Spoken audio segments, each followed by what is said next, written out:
அன்பார்ந்த மிதுன ராசி நேயர்களுக்கு நமஸ்காரம்.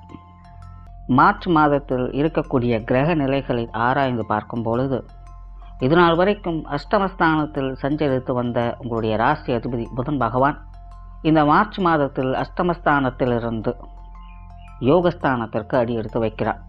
கடந்த 2-3 மாதங்களாகவே இந்த மிதுன ராசிக்காரர்கள் அஷ்டமச்சனியின் தாக்கத்தாலும் இந்த ராசி அதிபதியும் சுகாதிபதியும் அஷ்டமஸ்தானத்தில் ஏற்பட்டதால் இதன் விளைவுகளாலும் நிறைய சங்கடங்களை, சிரமங்களை, தடை தாமதங்களை இந்த 2-3 மாதங்களாக தொடர்ந்து பார்த்துக்கிட்டே வர்றாங்க. மனசுக்குள்ள ஒரு இனம் புரியாத பயம் குடிகொண்டிருக்கு. பல விஷயங்களில் என்ன செய்யறதுனே தெரியாத ஒரு சூழ்நிலை, குழப்பமான மனநிலை, சங்கடமான சூழ்நிலை அப்படின்னு இந்த மிதுன ராசிக்காரர்களுக்கு கடந்த 2-3 மாதங்களாகவே சூழ்நிலைகள் அப்படிங்கிறது ரொம்பவுமே மோசமான முறையிலே இருந்து வந்தது. காரணம், ஒரு பக்கம் அஷ்டமச்சனை நடந்துட்டு இருக்கு, இன்னொரு பக்கம் அஷ்டமஸ்தானத்திலேயே ராசி அதிபதியும் போனது இப்படிப்பட்ட சிக்கல்களை கொஞ்சம் நிறையவே கொண்டு வந்து சேர்த்தது. இந்த மார்ச் மாதத்தில், குறிப்பாக மார்ச் மாதத்தின் பிற்பகுதியில் உங்களுடைய ராசிநாதன் இந்த அஷ்டமஸ்தானத்திலிருந்து யோகஸ்தானத்துக்கு செல்ல இருக்கிறார். இதன் விளைவாக இந்த மார்ச் மாதத்தில் மிதுன ராசிக்காரர்கள் கொஞ்சம் உற்சாகத்துடன் செயல்பட்டு வருவார்கள். பிரயாணம் சார்ந்த விஷயங்கள் இவங்களுக்கு கொஞ்சம் அதிகரிக்கும். பிரயாணங்கள், ஆன்மீகம் சார்ந்த விஷயங்கள் இது எல்லாமே இவங்களுக்கு நன்மைகளை கொடுத்து வரும். வெளி இடங்களுக்கு அடிக்கடி போயிட்டு வருவாங்க. இந்த மாதிரியான சமாச்சாரங்கள் மனதிற்கு கொஞ்சம் அமைதியும் கொடுத்து வரும். சில சிக்கலான விஷயங்களுக்கு விடை தெரிய ஆரம்பிக்கும். புதிய வழிமுறைகளை தெரிஞ்சுப்பீங்க, அதை நடைமுறைப்படுத்தவும் செய்வீங்க. சிலரால் இந்த காலகட்டங்களில் ரொம்பவுமே ஒடுங்கி போய் இருந்திருப்பாங்க. எந்த ஒரு விஷயங்களுமே தலையிடாமல், தான் இருக்கிற இடமே தெரியாமல் கொஞ்சம் அமைதியாக இருந்து வந்திருப்பாங்க. ஆனால் இனி இந்த மார்ச் மாதத்திற்கு பிறகு, அதுவும் குறிப்பாக மார்ச் மாதத்தின் பிற்பகுதியில் இந்த மிதுன ராசிக்காரர்கள் கொஞ்சம் வெளியில் வர ஆரம்பிப்பாங்க. பழையபடியே இவங்களுடைய சஞ்சாரம் அப்படிங்கிறது நல்ல விதத்தில் அமையும். பொறுத்தது போதும் பொங்கி எழு அப்படிங்கிற மாதிரி பல விஷயங்களில் பழையபடியே ஈடுபாடு காட்ட ஆரம்பிச்சிடுவாங்க. சொத்து சுகங்கள், வாகன சுகங்கள் போன்ற விஷயங்கள் நல்ல முறையில் கை கொடுக்கும். இந்த மாதிரியான சமாச்சாரங்களில் பேச்சுவார்த்தைகள் கொஞ்சம் சுமூகமாகவே இருக்கும். தொலைதூர தொடர்பு கொண்ட விஷயங்களில் நன்மைகள் அதிகம் உண்டு. நிறைய பேர் இடம் விட்டு இடம் மாறுவாங்க. அவங்களுடைய தேவைக்காகவோ அல்லது அவங்களுடைய அமைதிக்காகவோ கொஞ்சம் இடம் விட்டு இடம் மாறி இருப்பாங்க, அல்லது தொடர்ந்து பிரயாணங்களை செஞ்சுக்கிட்டே இருப்பாங்க.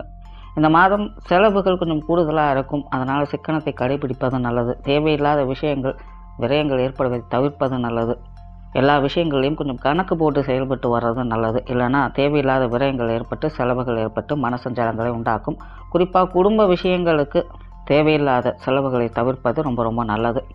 அதே நேரம் இந்த மிதுன ராசிக்கு தேவையில்லாத செலவுகள் ஏற்பட்டாலும் திடீர் பண வரவும் உண்டு. நஷ்டத்திலும் லாபம் அப்படிங்கிற மாதிரி முதலுக்கு மோசமில்லாமல் சில விஷயங்கள், சில காரியங்கள் உங்களுக்கு நல்ல முறையில் பலன் கொடுத்துட்டு வரும். அந்த வகையில் பொருளாதார முன்னேற்றம் அப்படிங்கிறது மிதுன ராசிக்கு இந்த மாதம் நல்ல முறையில் கை கொடுத்துட்டு வருது. சுற்றி இருப்பவர்கள், நட்பு வட்டாரங்கள், உறவினர்கள் வகையில் நன்மைகள் அதிகம் உண்டு.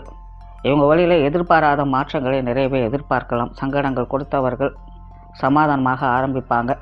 அப்பப்போ இவங்க மூலமாக சின்ன சின்ன விரயங்களும் ஏற்படும். இருந்தாலும் உங்களுக்கு இது மாதிரியான விஷயங்கள் நன்மைகளை கொண்டு வந்து சேர்க்கும். குழந்தைகள் சம்பந்தப்பட்ட விஷயங்கள் மன மகிழ்ச்சியை அதிகரிக்கும். குழந்தைகள் வழியில் ஏற்படக்கூடிய விஷயங்கள் சந்தோஷத்தை கொடுக்கும். திருப்திகரமாக இருந்து வருவாங்க. குழந்தைகள் வழியில் ஏதாவது சங்கடங்கள் இருந்தால் இந்த மாதத்தில் அது எல்லாமே நிவர்த்தி ஆகும். பேச்சுவார்த்தைகள் நல்ல முறையில் இருக்கும். குழந்தைகளுக்கான விஷயங்கள், காரியங்கள் நல்ல முறையில் கை கொடுத்து வரும். மந்தமாக ஏனோதானோன்னு இருந்து வந்த குழந்தைகளின் சுறுசுறுப்பாக செயல்பட ஆரம்பிப்பாங்க. அவங்களை பார்க்கும் பொழுதே உங்களுக்கு கொஞ்சம் உற்சாகம் ஏற்படும். பூர்வீக ரீதியான விஷயங்கள், பூர்வீக சொத்துக்கள் வழியில் நன்மைகள் அதிகம் இருக்குது. இந்த பூர்வீக சொத்துக்கள் வழியிலும் எதிர்பாராத தன லாபம் அப்படிங்கிறது உங்களுக்கு உண்டு. பொதுவாகவே மிதுன ராசி இந்த மாதம் இறுக்கமான சூழ்நிலைகள் அப்படிங்கிறது குறைய ஆரம்பிக்கும். கொஞ்சம் ஃப்ரீயாக எல்லா விஷயங்களும் செயல்படுவாங்க. கொஞ்சம் பொழுதுபோக்காக, ஜாலியாக ஒரு அமைதியான சூழ்நிலையை எதிர்பார்க்க முடியும். சகஜமான விஷயங்கள், கலகலப்பான விஷயங்களை அதிகம் எதிர்பார்த்து வரலாம். ஆனால் அந்த விஷயங்களுக்காக கொஞ்சம் செலவு பண்ண வேண்டியது இருக்கும், அல்லது கொஞ்சம் அலைச்சலை ஏற்படுத்தி கொள்ள வேண்டியது இருக்கும். ஆனாலும் இந்த மாதம் ஏற்பட்ட சிரமங்கள் வீண் போகாது. உங்களுடைய முயற்சிகள் உங்களை கைவிடாது. உண்மையிலேயே இந்த மாதம் மிதுன ராசிக்கு நிறையவே டிஃப்ரென்ஸ் தெரியும். அதுவும் குறிப்பாக மாதத்தின் பிற்பகுதியிலிருந்து இந்த மிதுன ராசிக்காரர்களுடைய இயல்பு அப்படிங்கிறது நிறையவே சேஞ்சஸ் ஆகும். கடந்த சில மாதங்களை ஒப்பிட்டு பார்க்கும் பொழுது இந்த மார்ச் மாதத்தில் ஏற்படக்கூடிய மாற்றங்கள் அப்படிங்கிறது தனிப்பட்ட முறையில் இவங்களுக்கான முன்னேற்றங்களையும் கொடுத்து வரும். ஒரு ஸ்டெப் அப்படியே அடுத்தது எடுத்து வைப்பாங்க.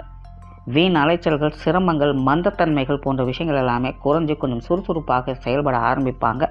இதனாலேயே வேலை விஷயங்கள், உத்தியோக விஷயங்கள், தொழில் விஷயங்கள் இதெல்லாமே ரொம்பவும் சிறப்பாக இருக்கும்.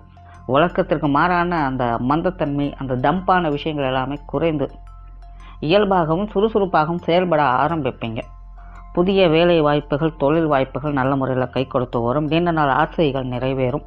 குறிப்பாக வெளியூர் மற்றும் வெளிநாடுகளுக்கு முயற்சி செஞ்சிட்டவங்களுக்கு இந்த மாதம் நல்ல செய்தி வந்து சேரும். இந்த மாதத்தை பொறுத்த வரைக்கும் மிதுன ராசிக்கு மந்தத்தன்மை அப்படிங்கிறது அகல ஆரம்பிச்சிடும். அதனாலேயே அவங்களுக்கு தேவையான விஷயங்களை கொஞ்சம் கலெக்ட் பண்ண ஆரம்பிச்சிடுவாங்க.